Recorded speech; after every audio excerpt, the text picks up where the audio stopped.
Ukraine का रूस पर सबसे बड़ा ड्रोन हमला हुआ है। यूक्रेन ने सबसे बड़े हमले का दावा किया है। ड्रोन हमले में रूस के 40 से ज्यादा विमान तबाह हो चुके हैं।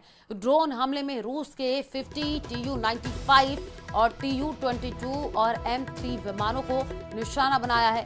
Tu-95 न्यूक्लियर बॉम्बर है जो रूस का सबसे बड़ा विमान है। तो बड़ी खबर आपको बता रहे हैं, यूक्रेन का रूस पर सबसे बड़ा ड्रोन हमला ये बताया जा रहा है। यूक्रेन ने सबसे बड़े हमले का दावा किया है। ड्रोन हमले में रूस के 40 से ज्यादा जो विमान हैं वो तबाह हो गए हैं। ड्रोन हमले में रूस के 50, Tu-95 और Tu-22 और M3 विमानों को निशाना बनाया है। Tu-95 न्यूक्लियर बॉम्बर है जो रूस का सबसे बड़ा विमान है।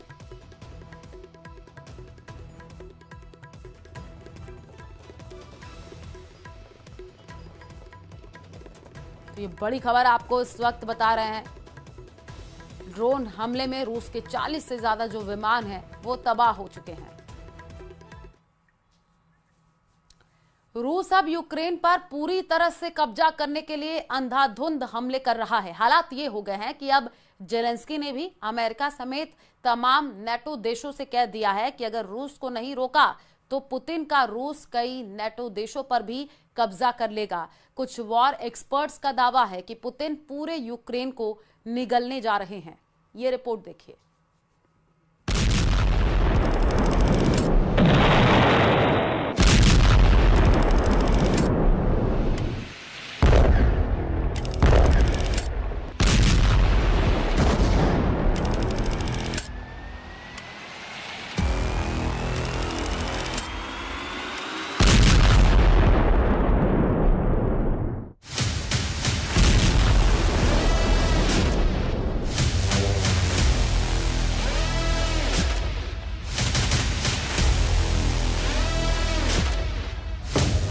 निगल लिए यूक्रेन के 51 शहर, रूस का खूनी तांडव।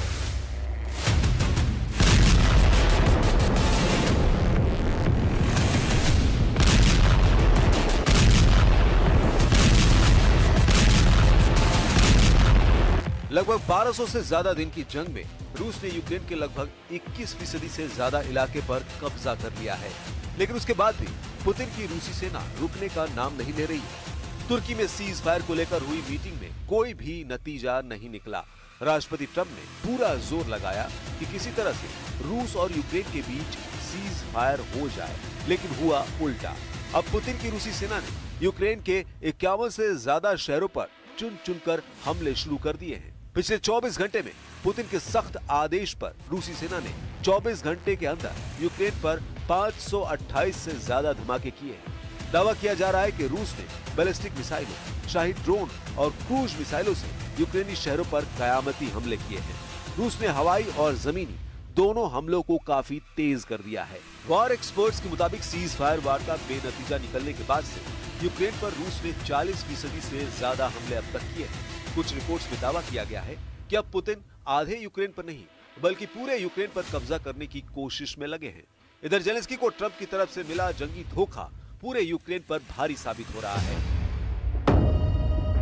नहीं रुकेगी जंग, यूक्रेन के 5 प्रांतों पर कब्जा। रूस यूक्रेन युद्ध को 3.5 साल होने जा रहे हैं। अमेरिका के राष्ट्रपति डोनाल्ड ट्रंप भले ही कहते रहे हों कि वो युद्ध रुकवा देंगे, लेकिन पुतिन ने कभी भी ट्रंप को सीरियसली नहीं लिया। पुतिन का मिशन पूरी तरह से यूक्रेन पर फोकस है। यही वजह है कि रूस 1200 दिन से ज्यादा की जंग में यूक्रेन को धुआं कर चुका है। पिछले 24 घंटे में जिस तरह से खौफनाक और खूनी हमले रूस ने यूक्रेन पर किए हैं, उसने जेलेंस्की की बोलती बंद कर दी है। यूक्रेन के 51 से ज्यादा शहरों और गांवों पर भीषण हमला किया है। इस हमले में 20 से ज्यादा लोगों की जान चली गई और कई घायल हो गए। यूक्रेनी राष्ट्रपति व्लादिमीर जेलेंस्की ने इस हमले की निंदा करते हुए एक तीखा बयान जारी किया और अंतर्राष्ट्रीय समुदाय से तत्काल कार्रवाई की मांग की। जेलेंस्की ने ट्वीट कर कहा, हमारी आपातकालीन टीमें लगातार जमीन पर काम कर रही है। जहां जरूरत है वहां लोगों को राहत दी जा रही है। जेलेंस्की ने लिखा, रूसी हमले की भयावहता का अंदाजा इसी से लगाया जा सकता है कि रूस ने एक ही रात में लगभग 300 हमलावर ड्रोन से अटैक किए हैं। इसमें अधिकांश ईरान निर्मित शाहिद 136B ड्रोन थे, जिन्होंने यूक्रेनी इलाकों को तबाह किया है। इसके साथ ही रूस ने करीब 70 बैलिस्टिक और क्रूज मिसाइलों से विभिन्न शहरों पर हमला किया। यूक्रेनी वायुसेना के मुताबिक रूस ने 14 इस्कंदर M और KN-23 बैलिस्टिक मिसाइलों से हमले किए हैं। इसके अलावा 250 हमलावर शाहिद ड्रोन से हमले किए गए हैं। यूक्रेनी सेना का दावा है कि उसने यूक्रेन की 6 बैलिस्टिक मिसाइलों और 128 ड्रोन को मार गिराया। रूसी हमलों से यूक्रेन की राजधानी कीव समेत Zhytomyr, Khmelnytskyi, Ternopil, Chernihiv, Sumy, Odesa, Poltava, Dnieper, Mykolaiv, Kharkiv और चरकासी क्षेत्र में भारी नुकसान हुआ है। And you guys, you and your team deal with a very stubborn Vladimir Putin. Yeah. Do you look? And Zelensky. Yeah. But do you look at this Very conflict stubborn Zelensky too. any differently now? Like, do you look at this and see Putin as the good guy or the bad guy? So I've known him very well. आबादी नहीं, पूरे Ukraine पर कब्जा। UN के मुताबिक 3.5 साल की जंग में 30 लाख यूक्रेनी अपने ही देश में दूसरे ठिकानों पर जा चुके हैं, जबकि 60 लाख से ज्यादा यूक्रेनी विदेशों में शरण लिए हुए हैं। इधर पुतिन ने अमेरिका और यूक्रेन को साफ कह दिया है कि अगर सीज फायर चाहते हो तो यूक्रेन के कम से कम 5 प्रांत रूस के हवाले कर दो। हम आपको बता दें, रूस ने इन इलाकों पर हमले तेज कर दिए हैं जिन पर वो कब्जा करना चाहता है। अब आप ये जान लीजिए पुतिन सीज फायर किस शर्त पर करना चाहते हैं। रूसी सूत्रों के मुताबिक रूस ने यूक्रेन से 5 प्रांत देने को कहा है। रूस जिन 5 जगहों से यूक्रेन की आर्मी को हटाने पर तुला है वे हैं डोनेस्क, खेरसोन, खार्किव, ज़पोरिजिया और लुहांस्क।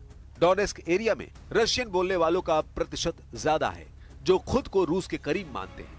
आखिरी सेंसस के मुताबिक डोनेस्क की लगभग 75% जनसंख्या रूसी बोलती है। वे कल्चरली भी रूस से जुड़े हुए हैं। इसके अलावा साल 2014 में क्रीमिया के रूस में विलय के बाद यहाँ के लोग खुलकर मॉस्को के सपोर्ट में आने लगे।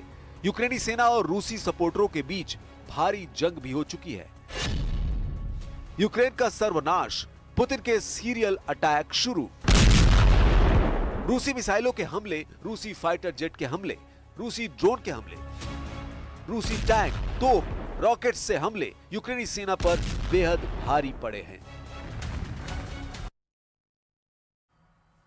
इजराइल ने नए सिरे से हवाई हमले कर 3 देशों में कोहराम मचा दिया है। सीरिया में इजराइल ने 2 मिसाइल बेस पर बम बरसाए हैं। यमन में सना एयरपोर्ट पर इजराइल ने मिसाइलों के धमाके किए हैं। उधर लेबनान में हिजबुल्लाह के टॉप कमांडर मोहम्मद अली जमूल को इजराइल ने मार गिराया है। अमेरिका ईरान की एटमी डील फाइनल हो उससे पहले इजराइल के हमले तेज होने से ट्रंप की टेंशन बढ़ गई है। वहीं ईरान ने इजराइल से सीधे भिड़ने की तैयारियां शुरू कर दी हैं। तो क्या खाड़ी में ट्रंप डबल युद्ध शुरू करने जा रहे हैं? ये रिपोर्ट देखिए।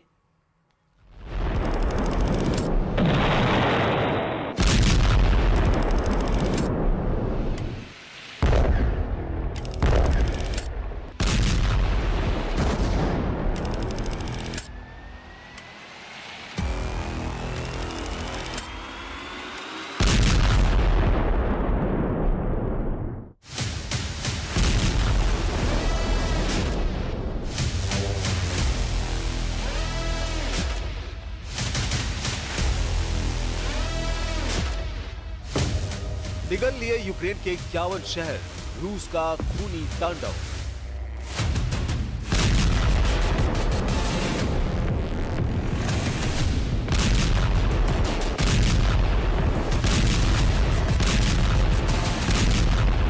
लगभग 1200 से ज्यादा दिन की जंग में रूस ने यूक्रेन के लगभग 21% से ज्यादा इलाके पर कब्जा कर लिया है। लेकिन उसके बाद भी पुतिन की रूसी सेना रुकने का नाम नहीं ले रही है। तुर्की में सीज फायर को लेकर हुई मीटिंग में कोई भी नतीजा नहीं निकला। राष्ट्रपति ट्रंप ने पूरा जोर लगाया कि किसी तरह से रूस और यूक्रेन के बीच सीज फायर हो जाए, लेकिन हुआ उल्टा। अब पुतिन की रूसी सेना ने यूक्रेन के 51 से ज्यादा शहरों पर चुन चुनकर हमले शुरू कर दिए हैं। पिछले 24 घंटे में पुतिन के सख्त आदेश पर रूसी सेना ने 24 घंटे के अंदर यूक्रेन पर 528 से ज्यादा धमाके किए हैं। दावा किया जा रहा है कि रूस ने बैलिस्टिक मिसाइलों, शाही ड्रोन और क्रूज मिसाइलों से यूक्रेनी शहरों पर कयामती हमले किए हैं। रूस ने हवाई और जमीनी दोनों हमलों को काफी तेज कर दिया है। वॉर एक्सपर्ट्स के मुताबिक सीज फायर वार्ता बेनतीजा निकलने के बाद से यूक्रेन पर रूस ने 40% से ज्यादा हमले अब तक किए हैं। कुछ रिपोर्ट्स में दावा किया गया है कि अब पुतिन आधे यूक्रेन पर नहीं बल्कि पूरे यूक्रेन पर कब्जा करने की कोशिश में लगे हैं। इधर जेलेंस्की को ट्रंप की तरफ से मिला जंगी धोखा पूरे यूक्रेन पर भारी साबित हो रहा है। नहीं रुकेगी जंग, यूक्रेन के 5 प्रांतों पर कब्जा। रूस यूक्रेन युद्ध को 3.5 साल होने जा रहे हैं। अमेरिका के राष्ट्रपति डोनाल्ड ट्रंप भले ही कहते रहे हों कि वो युद्ध रुकवा देंगे, लेकिन पुतिन ने कभी भी ट्रंप को सीरियसली नहीं लिया। पुतिन का मिशन पूरी तरह से यूक्रेन पर फोकस है। यही वजह है कि रूस 1200 दिन से ज्यादा की जंग में यूक्रेन को धुआं कर चुका है। पिछले 24 घंटे में जिस तरह से खौफनाक और खूनी हमले रूस ने यूक्रेन पर किए हैं, उसने जेलेंस्की की बोलती बंद कर दी है। यूक्रेन के 51 से ज्यादा शहरों और गांवों पर भीषण हमला किया है। इस हमले में 20 से ज्यादा लोगों की जान चली गई और कई घायल हो गए। यूक्रेनी राष्ट्रपति व्लादिमीर जेलेंस्की ने इस हमले की निंदा करते हुए एक तीखा बयान जारी किया और अंतर्राष्ट्रीय समुदाय से तत्काल कार्रवाई की मांग की। जेलेंस्की ने ट्वीट कर कहा, हमारी आपातकालीन टीमें लगातार जमीन पर काम कर रही है। जहां जरूरत है वहां लोगों को राहत दी जा रही है। जेलेंस्की ने लिखा, रूसी हमले की भयावह। बकरीद को लेकर मचे सियासी बवाल पर बागेश्वर धाम के धीरेन्द्र शास्त्री ने बड़ा बयान दिया है। उन्होंने कहा कि वो पशु बलि या बकरा ईद जैसे अनुष्ठानों का समर्थन नहीं करते हैं। आगे उन्होंने कहा कि अगर किसी की जान नहीं बचा सकते तो किसी की जान लेने का अधिकार भी हमें नहीं है। ये रिपोर्ट देखिए।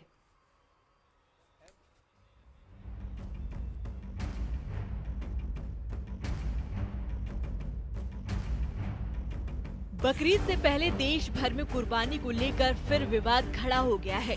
मध्य प्रदेश के छतरपुर में बागेश्वर धाम के धीरेन्द्र कृष्ण शास्त्री ने कुर्बानी पर सवाल उठा दिया है और किसी भी जानवर की बलि को हिंसा बताते हुए इसका विरोध किया है। जीव हिंसा किसी भी संप्रदाय में, किसी भी कल्चर में, किसी भी संस्कृति में, किसी भी मजहब में है, निश्चित रूप से वो निंदनीय है। वो किसी भी प्रकार से हो, हम बलि प्रथा के पक्ष में नहीं हैं। इस प्रकार से हम बकरीद के भी पक्ष में नहीं हैं। हम किसी को अगर जीवित नहीं कर सकते हैं तो मारने का अधिकार भी किसी को भी नहीं है। इसके सब्स्टिट्यूशन है, उस वक्त कोई ऐसी व्यवस्था रही होगी जब बकरे की कुर्बानी दी गई होगी। तो अब लेकिन उपाय हैं, उपचार हैं। अब समय बहुत बदला है, हम सब सभ्य हैं, सुशिक्षित हैं, इसलिए हमें लगता है जीव हिंसा को रोकना चाहिए। वहीं हैदराबाद में बीजेपी नेता टाइगर राजा सिंह भी इसे लेकर मुखर हैं और उन्होंने तो हैदराबाद के कुछ हिस्सों का नाम लेते हुए सोशल मीडिया एक्स साइट पर पोस्ट किया कि इन इलाकों में खुलेआम गाय के बछड़ों की बिक्री हो रही है। उन्होंने इसे बकरीद से भी जोड़ दिया और दावा किया कि उन्होंने खुद इन इलाकों का दौरा किया है और देखा कि गाय के बछड़ों को बेचा जा रहा है। उन्होंने पुलिस से एक्शन की मांग की, नहीं तो चेतावनी दी कि मामला आगे बढ़ सकता है। साथ ही विश्व हिंदू परिषद ने भी कुर्बानी को एक बर्बर परंपरा करार दिया। अभी जैसे मैंने कहा है कि 7 जून के दिन हजारों की लाखों की संख्या में हैदराबाद पार्लियामेंट क्षेत्र में, जहां का सांसद असदुद्दीन ओवैसी है और उसी का भाई अकबरुद्दीन ओवैसी विधायक है, इसके 7 विधायक है और 40 से अधिक कारपोरेटर हैं। इन्हीं के विधानसभाओं में, इन्हीं के डिवीजन में किस प्रकार से जो खेती में काम आने वाले बहुत ही सुंदर, अच्छे, हेल्दी नंदी भगवान, जिसको हम भगवान कहते हैं और ये लोग बैल कहते हैं, किस तरह से बकरीद के दिन काटने के लिए खुलेआम रोड पर बेचा जा रहा है। इस वर्ष ईद पर 2 करोड़ मासूम पशुओं की कुर्बानी दी जाएगी, यह आशंका व्यक्त की जा रही है। संपूर्ण देश में बेचैनी है। पूरे देश को अनुभव है कि बकरीद के अवसर पर कितनी ही सड़कें खून से रंग जाती हैं। मांस और खून जगह जगह बिखरा पड़ा होता है। कितने ही नाले जाम हो जाते हैं मांस के टुकड़ों के कारण से और कितनी ही नदियों का रंग बदल जाता है, इतना खून उन नदियों के अंदर बह जाता है। मामले ने तूल तब पकड़ा जब ऑल इंडिया इमाम एसोसिएशन के अध्यक्ष मौलाना साजिद रशीदी ने जवाबी बयान दिया कि कुर्बानी मुसलमानों की आस्था से जुड़ी है और देश के कई मंदिरों में भी बलि दी जाती है। साथ ही उन्होंने आरोप लगाया कि कुछ लोग जानबूझकर हिंदू मुस्लिम के नाम पर देश को बांटने की कोशिश कर रहे हैं। विश्व हिंदू परिषद की तरफ से एक प्रेस रिलीज देखी जिसमें उन्होंने हमारी कुर्बानी को क्रूरता और हिंसा जैसे शब्दों से व्याख्यात किया है। मैं उनको बता देना चाहता हूं, यह हमारी आस्था है और कुरान में कई जगह कुर्बानी का जिक्र है और आप अगर सही से वेद पढ़ लेते तो आपको अंदाजा होता कि बलि आपकी यहां भी महत्व रखती है। ये राजनीति इसी तरह से जानबूझकर की जाती है ताकि विकास से संबंधित सवाल नहीं पूछे जाएं। मेरी सड़क क्यों नहीं बनी ये पूछने की टाइम ही नहीं हो, वो नैरेटिव में आए ही नहीं। नौकरी क्यों नहीं लगी ये बात ही ना हो।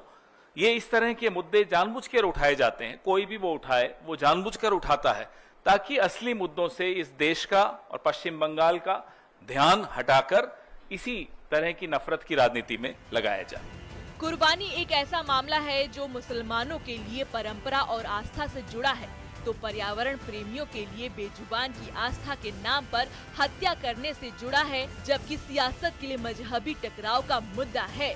Bureau report, news 18। और चलिए फिलहाल इस बुलेटिन में इतना ही। बाकी खबरों के लिए आप देखते रहिए न्यूज़ 18 राजस्थान। नमस्कार।